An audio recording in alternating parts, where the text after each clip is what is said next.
日教大家整個蝴蝶結。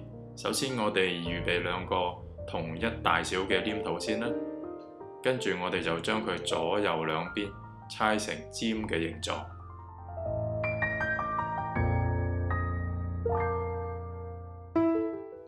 整好之後就可以稍為壓咗你認為需要嘅大小。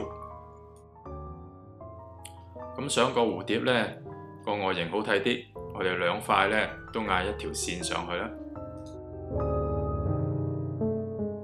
輕力將兩邊尖嘅地方接埋佢，撳一撳佢。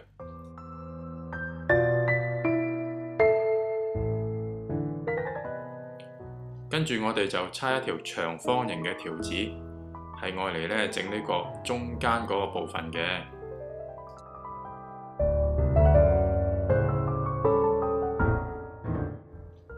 做好之後，就將蝴蝶兩個尖嘅地方黐埋佢。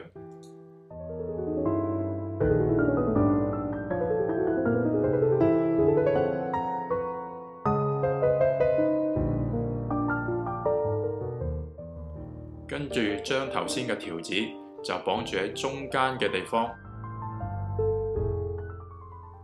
長咗嘅地方我哋小心啲用把鉸剪剪咗佢。咁基本上呢個蝴蝶結我哋就整好咗咯。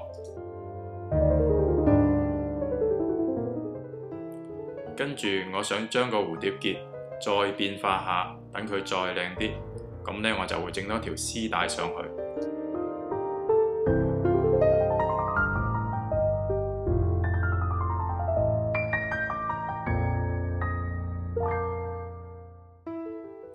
將中間接一接，稍微屈曲下，咁個絲帶嘅立體嘅形狀呢就出咗嚟咯。咁將佢同頭先啱啱整好嘅蝴蝶結，我哋拼埋佢啦。咁樣就靚咗好多啦。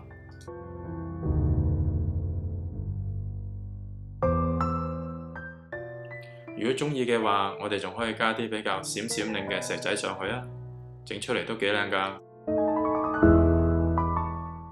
學咗之後，我哋做多啲唔同大小嘅蝴蝶啦，咁我哋就可以用喺其他唔同嘅手工上面㗎咯喎。咁下次再見啦，拜拜。